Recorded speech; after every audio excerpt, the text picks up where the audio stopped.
Oke, Assalamualaikum warahmatullahi wabarakatuh. Om Swastiastu, Namo Buddhaya, salam kebajikan untuk kita semua, Rahayu. Apa kabar hari ini Sobat Bahari semuanya? Di tanggal 8 Juni, artinya kita sudah memasuki hari Senin kedua di bulan Juni, di mana bulan Juni ini adalah pertengahan dalam jangka 1 tahun. Berarti sebentar lagi, hanya kurang lebih dari 6 bulan, kita akan mulai memasuki tahun 2027, yang artinya kita akan segera merayakan 5 abad kota Jakarta. Dan yang spesialnya pada hari ini di Opsir, obrolan pesisir episode kali ini, yang juga ternyata berbarengan nih dengan perayaan Hari Laut Sedunia. Kita akan ngobrol santai tapi tentunya juga informatif dan edukatif, yang berkaitan dengan Hari Laut Sedunia, yang juga tentunya berkaitan dengan bagaimana sih kita menjaga lingkungan sekitar sehingga kita bisa mendukung perayaan dari Hari Laut Sedunia ini. Saya Nur Hidayati Fauzia hari ini akan membantu menemani moderator dan juga narasumber pada untuk 20-30 menit ke depan, untuk nantinya membahas hal-hal yang berkaitan dengan perayaan Hari Laut Sedunia. Dan di sini saya tidak sendiri, nantinya saya akan ditemani oleh sang moderator kita, atau yang biasa kalau orang-orang musim bahari tuh manggilnya Menteri Luar Negerinya Museum Bahari gitu. Di sebelah pojok sana ada Mas Basuki Janpan, yang nantinya akan memoderatori diskusi santai kita pada siang hari ini. Oh ya, sebelum saya menyerahkan waktunya atau kesempatannya kepada moderator, saya mau baca pantun dulu nih, izin Pak. Cakep. Izin Mas, betul. Nanti dibantunya pas saya udah mulai ya, nanti dibantu cakep-cakep ya. Yang di balik layar juga boleh bantu cakep-cakepnya ya. Perahu layar merapat menjauhi hujan, Cakep. menyambut senja penutup hari. Artinya Duduk santai lupakan mantan, gabung aja di Opsir Museum Bahari. Tepuk tangan. Mungkin nanti berdua akan tertantang gitu untuk membuat pantun dadakan, boleh. Aduh. Boleh.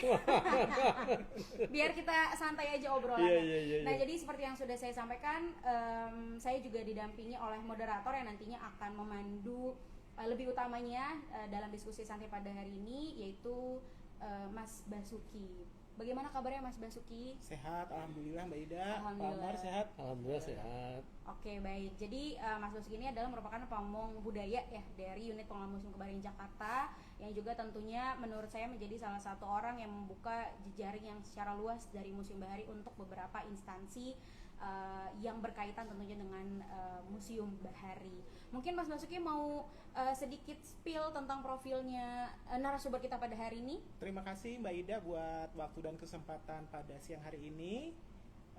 Perkenalkan narasumber kita, yaitu Bapak Muhammad Amar Ma'ruf. Beliau adalah seorang diplomat karir dari Kementerian Luar Negeri dan sangat mumpuni dalam pengetahuan knowledge tentang kemaritiman, baik dalam dan luar negeri. Oleh sebab itu, kita berkesempatan untuk bertemu beliau pada saat ini untuk membagikan insight beliau yang fresh kepada seluruh kita, pemirsa acara ini. Bisa langsung aja Pak ya? Monggo, Pak Moderator. Pak Amar Ma'ruf, kami mempunyai beberapa pertanyaan yang kami rangkum beberapa hari ini. Kami melakukan riset, kami berikan pertanyaan-pertanyaan yang cukup memberikan trigger untuk pemirsa lebih dalam memahami tentang kemaritiman yang belum sama sekali kita pahami sebelumnya. Bertepatan hari ini dengan Hari Laut Sedunia. Hari Laut Sedunia, iya. Dan memang ini akan selalu match dengan tema yang akan kita sampaikan pada hari ini. Pak, mohon izin Pak, kami ingin mengajukan beberapa pertanyaan-pertanyaan ringan kepada Bapak. Sebentar. Pak Amar, dalam rangka Hari Laut Sedunia, apa yang menjadi makna penting dari Hari Laut Sedunia yang diperingati oleh seluruh warga dunia, terutama kemaritiman? Silakan Pak. Baik, terima kasih Pak Basuki dan Ibu Nur. Sangat meriah sekali pembukaannya. Saya jadi semangat dengan pantunnya yang sangat interaktif. Jadi yang menjadi makna Hari Laut Sedunia tentu pertama, ini hari sangat penting dan strategik buat bangsa Indonesia khususnya, mengingat bangsa Indonesia adalah bangsa yang memiliki perairan laut yang cukup luas, dan kita dikenal sebagai negeri Nusantara yang terdiri dari beberapa pulau, dan pulau itu tidak terpisahkan tapi disatukan oleh air, perairan. Karena itu pada kesempatan ini dalam rangka Hari Laut Sedunia, saya pun pertama ingin mengapresiasi para pendiri bangsa yang telah mencanangkan satu konstitusi Undang-Undang 45 yang memberikan arahan, guidance kepada bangsa Indonesia untuk memperhatikan masyarakatnya dengan memanfaatkan potensi yang ada termasuk perairan. Dan kemudian apresiasi saya ini saya akan sampaikan kepada para pelopor-pelopor hukum laut nasional. Dalam hal ini kita mengenal pertama kali kita mengenal aturan nasional yang sangat strategik, yaitu Deklarasi Juanda. Itu membuat wilayah perairan kita semakin luas, tidak terpecah-pecah, maka menjadi satu kesatuan. Dan itu kemudian dikembangkan terus, diperjuangkan terus oleh para pendahulu kita juga, yaitu Pak Dr. Mukhtar Kusumatmaja salah satunya, dan juga almarhum Dr. Hasim Jalal. Kedua ini adalah tokoh-tokoh hukum laut nasional dan juga internasional yang telah membawa Indonesia dikenal sebagai negara yang merupakan negara kepulauan terbesar. Oleh karena itu, dengan peringatan Hari Laut Sedunia ini, tentu berbanggalah kita sebagai bangsa Indonesia. Kita punya satu sejarah, ya kan? Bagaimana diplomasi kita terhadap masalah kelautan. Dan yang lebih penting juga, yang tidak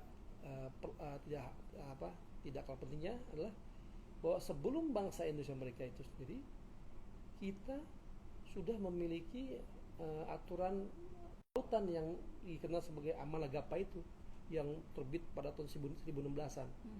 Dan itu dicetuskan oleh tokoh-tokoh kepulauan dari Sulawesi, dari Bugis, yang memang ketika itu dunia itu sebetulnya sudah dipenuhi oleh kompetisi di bawah kompetisi kelautan, di mana Inggris, Portugis dengan masing-masing armada lautnya itu dia menyebar ke beberapa belahan dunia untuk dia mengeksplor, bahkan akhirnya mereka melakukan satu okupansi, penjajahan. Nah itu inilah salah satu upaya heroik dari para pendahulu bangsa sebelum berkemudian, seperti Amanah Gapa itu.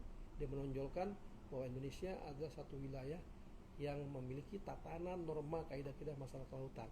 Maka itu peringatan Hari Laut Sedunia ini adalah satu keniscayaan buat orang Indonesia untuk menghargainya, menghayatinya, bahkan memanfaatkannya untuk lebih dapat mengelola secara bertanggung jawab dan berkelanjutan. Mungkin itu maknanya. Tentu hal ini sangat membanggakan kita semua sebagai bangsa Indonesia. Tidak hanya kita, sejak dulu kita tahu kita negara agraris, tapi melalui peringatan Hari Laut Sedunia ini memberikan kita kebanggaan tertentu ya, buat semakin mempererat pengertian kita, memperdalam pengertian kita dalam menilai kita sebagai bangsa yang besar melalui bidang kemaritiman. Selanjutnya Pak, pertanyaan selanjutnya, sejauh mana sejarah bangsa Indonesia dapat memberikan penguatan terhadap pengelolaan laut sejak zaman Nusantara hingga saat ini? Nah, tadi sebagai tadi saya singgung sedikit bahwa keberadaan hukum laut internasional juga sebetulnya tidak terlepas dari peranan para tokoh-tokoh nasional sebelum zaman kemerdekaan. Salah satunya tadi Amanah Gapa. Oh iya betul. Ya kan? Bahwa peranan dari para tokoh-tokoh Nusantara ketika itu dalam mengimbangi norma-norma yang dibuat oleh, bisa dikatakan, orang-orang barat terkait masalah kemaritiman itu tertandingi.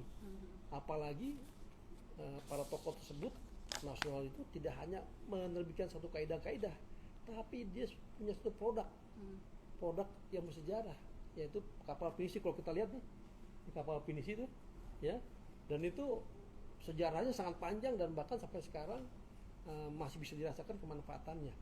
Jadi itulah peran-peran yang bisa kita rasakan sampai sekarang bahwa pengelolaan kelautan atau kemaritiman bangsa Indonesia itu sudah lama, sejak bisa dikatakan nenek moyang kita hingga sekarang. Sejak dulu Pak ya. Sejak dulu. Jadi kita nggak ujuk-ujuk sebagai bangsa maritim Tidak. sebenarnya. Tidak.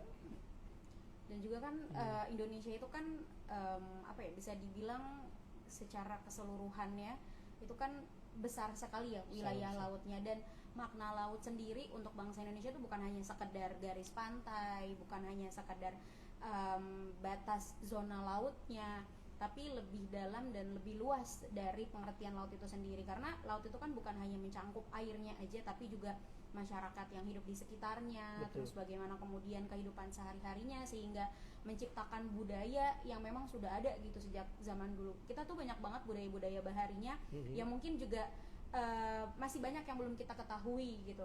Kayak seperti tadi salah satunya adalah Amanagapa. Itu dulu kita pernah angkat di konten kita, yaitu 1 Minute Maritime History, di mana itu juga menjadi satu apa ya, mungkin bisa dibilang itu merupakan salah satu produk nenek moyang gitu yang berkaitan dengan diplomasi kelautan Nusantara yang sudah ada sejak dahulu gitu. Dan apa namanya, karena saking kayanya budaya bahari Indonesia, terus juga kemudian bagaimana masyarakatnya itu sendiri menjaga dan berupaya untuk melestarikan budaya-budaya baharinya itu, sehingga apa ya, makna dari perayaan Hari Laut Sedunia itu bisa lebih luas gitu kan Pak. Nah, mungkin apakah itu yang menjadi salah satu alasan Pak Amar dan tim menulis buku yang sudah ada di depan kita ini? Ya, Pak Amar juga penulis yang sangat produktif, selain diplomat, beliau juga sangat produktif dalam menulis buku yang insightful buat kita semua. Mulai dilihat nanti bisa nanti kita cari, kita, bisa nanti akhir acara kita berikan kesempatan. Betul. Jadi apa yang tadi disampaikan oleh Ibu Nur itu terkait masalah posisi strategik laut bagi Indonesia itu benar-benar menjadikan bangsa Indonesia itu seakan-akan bangga lah ya, bangga bahwa kita sebagai negara maritim sudah selayaknya bisa memanfaatkan apa yang tadi disebut potensi-potensi kelautan, dan kita pun sebagai anggota dari masyarakat internasional juga punya satu kelebihan atau potensi untuk bisa di-sharing dengan bangsa-bangsa lain. Nah, dalam kaitan itulah saya secara khusus menulis dalam buku saya dan memanfaatkan potensi kelautan Indonesia itu untuk ditawarkan kepada negara sahabat yang ketika itu saya sedang bertugas di Mediterranean, karena saya melihat wilayah tersebut sebetulnya wilayah yang sangat potensial, namun seringkali diganggu oleh faktor-faktor non teknis, ada gangguan politik, gangguan keamanan, dan ternyata gangguan keamanan itu ternyata disebabkan oleh perebutan faktor ekonomi, yang yaitu dalam hal ini energi. Nah, oleh karena itu ketika saya melihat bahwa kenapa orang di sini hanya berkutat pada masalah energi yang konvensional gitu kan, fosil, dia tidak melihat bahwa di halaman depan mereka itu ada laut. Nah, dari situ saya melihat, my brothers, sister, please look Indonesia. You and Indonesia the same karakter. We have a coastal state. Kita sama-sama negara pantai.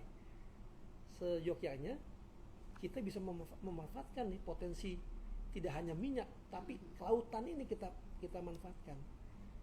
Jadi pada kesempatan itu saya alhamdulillah didukung oleh teman-teman dari teknis, dari KKP, dari Bakamla, dari tim asosiasi Kadin masalah kelautan. Kita bikin satu seminar. 2 kali kejadian seminar itu, dan itu saya tulis di buku ini, dan produknya adalah itu tim kelautan negara sahabat kita itu datang ke Indonesia. Datang ke Indonesia, berkunjung ke Balai Perikanan di Semarang. Dia melihat berbagai teknologi applicable, teknologi aplikatif, applied technology, yang tadi disebutin bahwa kalau kita bicara masalah kelautan berarti kita masalah budaya, masalah masyarakat pesisirnya, masalah nelayannya. Dan kita dengan sangat membanggakan Mas Musugi, di Balai Perikanan kita itu di Semarang, kita punya teknologi ramah nelayan. Apa tuh, Pak? Itu disebut sebagai teknologi ramah nelayan, yang artinya si nelayan itu tidak perlu juga terlalu khawatir kalau dia melaut, keluarganya di daratan. Jadi dia tahu posisi suaminya lagi melaut sini. Itu ada. Jadi kayak semacam GPS, GPS. Jadi security system ya. Termasuk security dalam arti, suami saya yang sedang melaut ada di laut ini. Setidaknya tidak perlu was-was. Bisa tahu letak posisinya gitu. Dan apa yang didapatkan tentunya ya. Dan itu mendapat kesempatan untuk dikunjungi oleh para tim dari negara sahabat datang ke Indonesia, bahkan mereka mengundang Indonesia untuk membuka akademi kelautan di sana. Nah ini yang sebetulnya ini harusnya berkelanjutan ya, karena kan saya terbatas di sana hanya saya 3 tahun lebih di sana, saya balik ke nasional. Tentu dengan saya masukkan ke dalam buku ini, dalam buku Khatulistiwa, ada untuk mengingatkan para pembaca maupun para stakeholder terkait, termasuk juga Museum Bahari ini, bagaimana membangkitkan kolaborasi tidak hanya di lingkup nasional tapi juga internasional. Dan saya udah memulai dengan pimpinan Museum dari Bahari yang sederhana dulu. Dari yang sederhana dengan tim Basuki, dengan Pak Basuki, bahwa kita sudah memulai bagaimana mengajak masyarakat untuk melihat laut adalah pemersatu. Laut adalah tempat sarana untuk berkolaborasi untuk mencapai kesejahteraan masyarakat di mana kita berada. Itu. Insight-nya sangat menarik, Pak. Terima kasih. Ternyata potensi kelautan kita ini yang kita punyai dapat berkontribusi kepada dunia dan dapat digali lagi melalui buku yang Pak Amar tulis. Ya. Ini di buku kedua saya. Itu ada di buku kedua saya. Dan ini insight-insight dalam buku ini akan mengangkat harkat dan martabat kita, dignity kita sebagai bangsa maritim ya Mbak Ida ya, Pak Amar ya. Dalam hal kontribusi sedikit banyak dalam hal mensejahterakan mutual benefit di antara bangsa-bangsa di dunia. Ya. Selanjutnya Pak, yang kami mohon izin, kami lanjut pertanyaan. Menurut Bapak, apa saja produk unggulan kemaritiman Nusantara atau bangsa Indonesia yang bisa menjadi bagian dari diplomasi budaya? Ini menarik pertanyaan ini. Ini sangat strategik nih ya. Karena kalau ditanyakan tadi diplomasi budaya itu, sebetulnya diplomasi tidak hanya budaya. Di situ ada diplomasi ekonomi, perdagangan, teknik, lintas sektor, termasuk dalam budaya. Artinya apa? Ketika kita melihat produk laut, tadi Mbak sudah sebut. Mbak sudah sebut bahwa lingkup laut itu tidak hanya air loh. Iya, betul. Tapi atasnya juga udaranya, di bawahnya. Makanya di dalam RPJM kita 2045 itu disebutin bahwa visi misi dari pengelolaan kemaritiman kita adalah sebetulnya dilandasi oleh 3 pilar. Pertama, pilar ekonomi, kedua pilar lingkungan, dan ketiga pilar sosial dan budaya. Apa itu ekonominya? Kita didorong untuk pengembangan transportasi kelautan, kapal. Lalu kita didorong untuk efisiensi logistik. Dan yang paling penting juga adalah kita didorong untuk memakai bioteknologi di bidang kelautan yang punya nilai tambah. Topografi secara geografis mereka tuh, karena Mediterranean kan lautnya tuh tenang, ya kan? Mediterranean itu di antara Afrika dan Eropa. Itu dari Afrika ke Eropa paling 1 jam terbangan. Lautnya itu tenang, sehingga bentuk kapalnya pun sebetulnya sangat cocok dengan tipe-tipe kapal di sini. Dia tidak perlu besar, layarnya tidak perlu harus pakai tenaga angin yang terlalu kuat. Jadi dengan untuk kapal-kapal wisata, lalu lalang dengan indahnya, apalagi lautnya indah. Kalau kita kan samudra kan, kita harus benar-benar memperhatikan arus segala macam. Ini angin, arus bawah, arus atas. Betul. Ya. Jadi aspek-aspek itulah yang bisa memperkuat kerjasama kemusiuman, kerjasama pendidikan, penelitian, sehingga ini museum ini sebetulnya adalah juga pengingat, jembatan, juga pendorong dan serta penguat. Itulah fungsi dari museum ya. Untuk selain misi-misi budaya gitu Pak, budaya itu kan sebenarnya mempererat persahabatan kita dengan negara-negara lain, dan hal ini harus terus menerus kita gaungkan dalam mempererat hubungan kita dengan negara lain.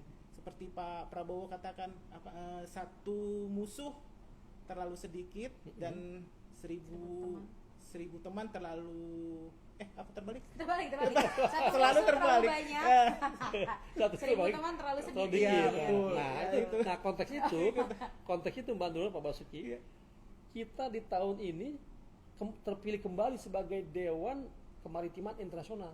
Oh iya. Iya, Hal yang membanggakan ya Pak. Sangat membanggakan, karena tugas Dewan IMO itu adalah dia membuat satu norma standar secara internasional, juga membantu pengaturan pengelolaan bagaimana alur laut di Indonesia untuk navigasinya segala macam. Dan Indonesia kembali dipercaya dengan suara yang cukup banyak Sebagai terpilih pionir Pak ya. buat salah satu Dewan Kemaritiman IMO yang ada di London pada sidang yang ke-34 2025 tahun lalu. Indonesia dipercaya kembali dengan suara yang sangat ketat persaingannya, tapi dapat mayoritas. Indonesia jadi dewan yang di salah satu dewan untuk bertindak menjembatani, membuat satu norma standarisasi masalah pelayaran navigasi segala laut. Nah, Indonesia itu diberi peran juga. Salah satunya juga adalah jangan lupa nelayan, seafarer itu termasuk lingkup yang dilaksanakan oleh dewan kita ini. Jadi Indonesia benar-benar itulah tadi. Jadi warisan nenek moyang itu alhamdulillah oleh para masyarakat Indonesia sangat dirasakan agar menjadi satu modal ya buat kita di dalam tadi diplomasi budaya, ekonomis, lintas sektor. Nah, inilah kelautan Indonesia itu gambarannya. Ternyata banyak juga ya, sungguh-sungguh banyak kontribusi kita terhadap jelas. Melalui penjelasan Pak Amar, kontribusi kita terhadap peradaban dunia melalui maritim itu sudah banyak pencapaian yang sudah kita lakukan dan terus-menerus kita lakukan. Betul. Ya. Mungkin kalau misalnya ada sobat bahari yang mau bertanya atau misalnya mau sharing hal-hal yang berkaitan dengan Hari Laut Sedunia atau hal-hal yang berkaitan dengan kebaharan Indonesia, itu boleh tulis aja di kolom komentar, nanti akan dibantu untuk dibacakan pertanyaannya. Sudah ada atau oke, belum ada. Nah, tadi kan berarti peran Indonesia ternyata bukan hanya sekedar besar di dalam Indonesianya itu sendiri gitu, tapi ternyata peran kebaharan Indonesia juga sudah mulai bisa dibilang menjadi satu peran yang penting di kancah internasional. Seperti yang tadi Pak Amar katakan, Indonesia menjadi salah satu dewan tinggi lah yang tentunya nanti pada akhirnya bisa membuat kebijakan-kebijakan yang berkaitan dengan peraturan kelautan secara internasional. Nah, kemudian selanjutnya adalah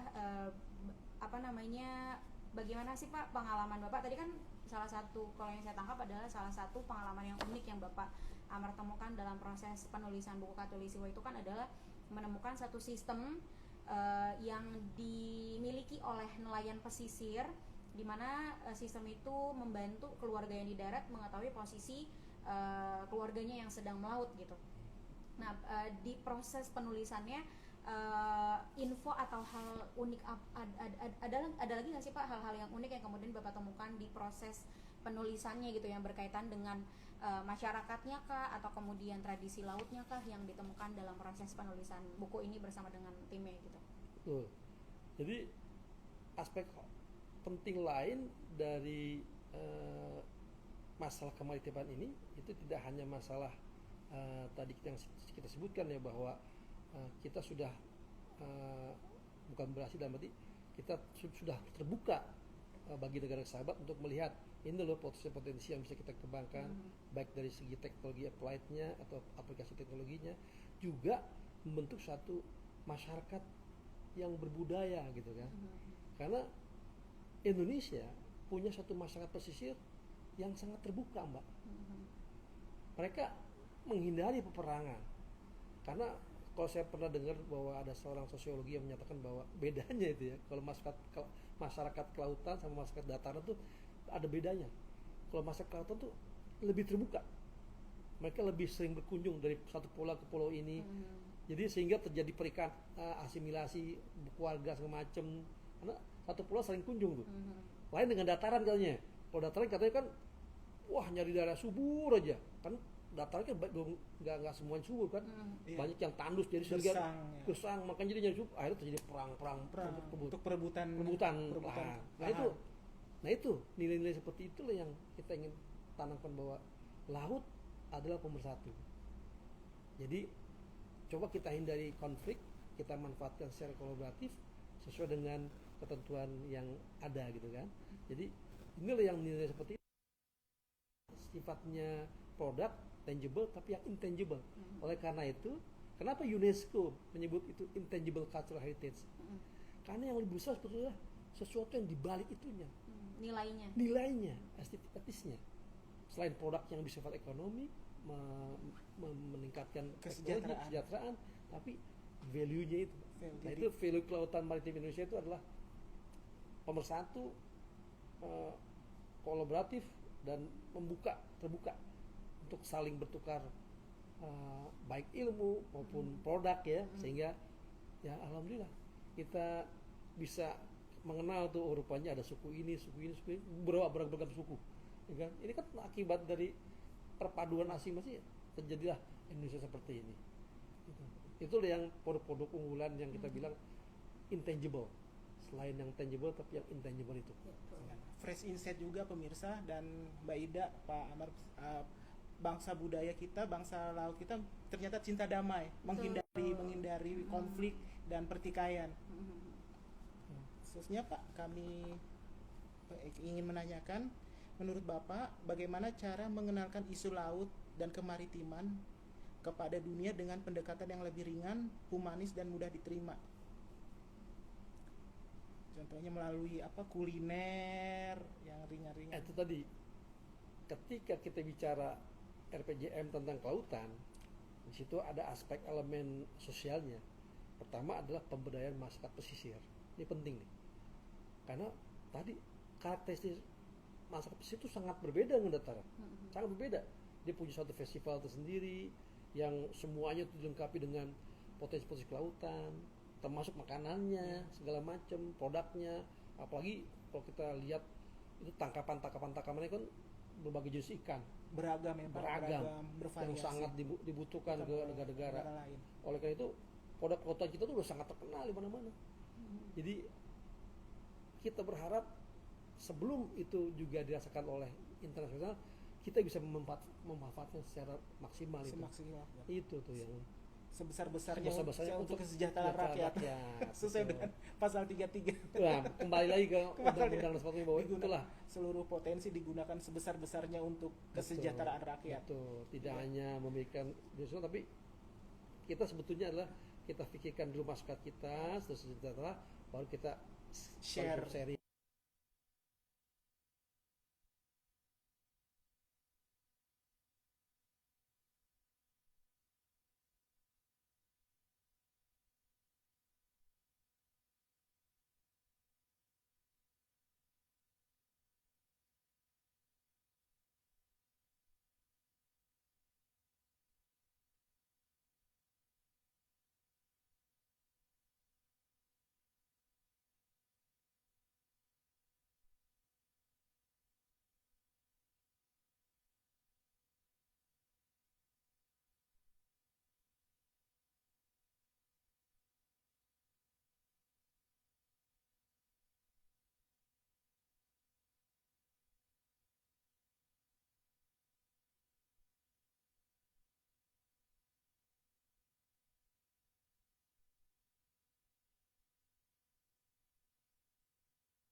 digali lebih dalam, banyak hal yang bisa diangkat gitu dari Museum Bahari.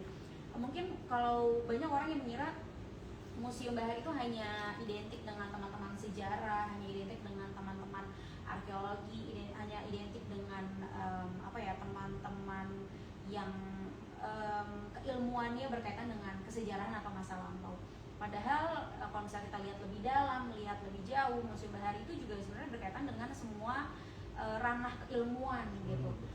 Kita bisa mempelajari bangunannya, kemudian kita juga bisa mempelajari budaya pengunjungnya, kita juga bisa mempelajari bagaimana karakter pegawai ataupun juga pengunjungnya. Jadi Museum Bahari itu bisa menjadi satu tempat yang bisa menginspirasi untuk semua ranah keilmuan. Nah, semoga dengan hadirnya Museum Bahari yang kemudian juga saat ini mungkin lebih dikenal ya oleh masyarakat gitu, bisa menimbulkan, bisa menambahkan nih kecintaan masyarakat khususnya anak muda untuk lebih giat lagi berkunjung ke museum. Nggak museum Bahari, tapi museum yang terdekat, at least yang terdekat dari rumah Sobat Bahari. Karena mulai dari situ nanti mereka akan suka dengan sejarah, kemudian mereka juga akan mencari cara bagaimana bisa mengembangkan hal-hal yang dimiliki oleh Indonesia itu sendiri. Betul ya?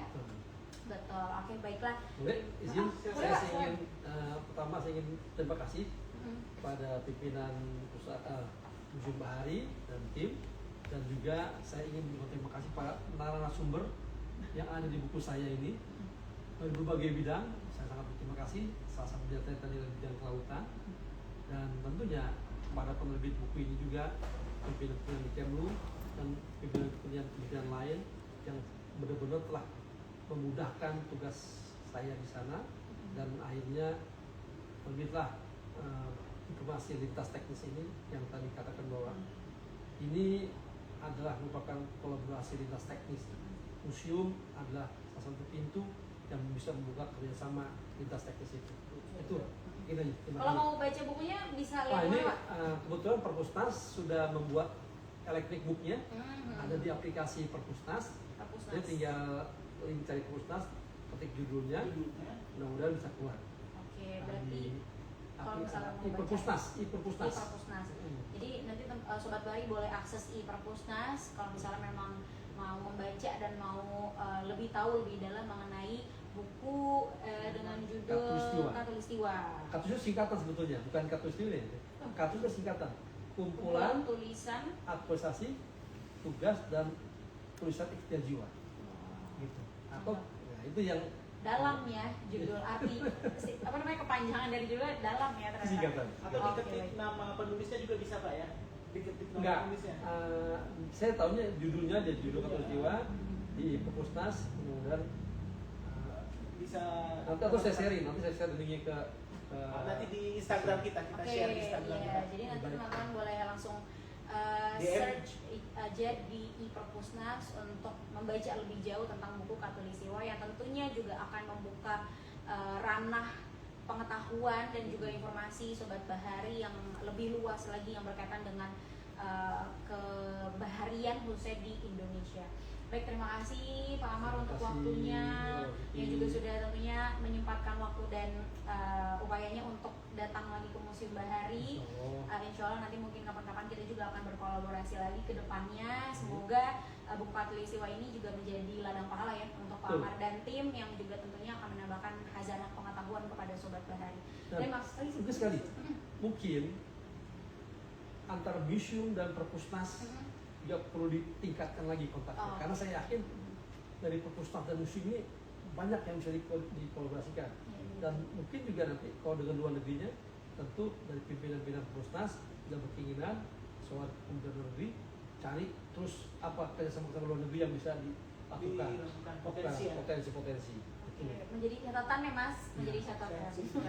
Sudah dicatat. Oke. Ya, baik. Jadi mungkin nanti kedepannya kita juga akan melakukan memperluas jaringan kolaborasi Museum Bahari dengan instansi lainnya atau komunitas lainnya. Betul begitu Mas Basuki? Betul sekali Mbak Ida. Kita akan go internasional, go internasional dan go show. Oke, baik, terima kasih juga untuk Mas Basuki Janpan yang sudah memoderatori Opsir kita pada kali ini, yang tentunya juga akan banyak insight yang juga tentunya semoga bisa diterima dan juga bisa dipahami oleh Sobat Bahari, dan bisa menjadi satu pintu pembuka untuk Sobat Bahari kemudian lebih tertarik, lebih suka dan lebih cinta dengan hal-hal yang berkaitan dengan kebaharian Indonesia. Baik, terima kasih kembali, pokoknya terima kasih Pak Amar, terima kasih Mas Basuki, dan juga tentunya terima kasih pada Sobat Bahari yang sudah stay tune, standby menemani sekitar 30 menit Opsir pada kali ini. Saya Nuriyati Fauzia selaku host, berterima kasih dan juga meminta maaf jika ada kesalahan kata dan juga salah perbuatan yang kurang mengenakan. Lain waktu kita juga akan bertemu lagi di Opsir selanjutnya yang tentunya akan membawakan pembahasan yang tidak kalah menarik. Baik, terima kasih, sampai jumpa. Terima kasih Pak. Terima kasih. Insightful, Pak. Insightful sekali. Mudah-mudahan Terus yang dampaknya memberikan keberlanjutan. Amin. Snowballnya mudah-mudahan tambah bagus. Snowball. Sama ini mudah-mudahan menurut saya ke depan ada hal yang bisa saya kembangkan lagi tentang kehutanan kreatif. kita ini masih sampai terusan lagi. Karena ini benar-benar yang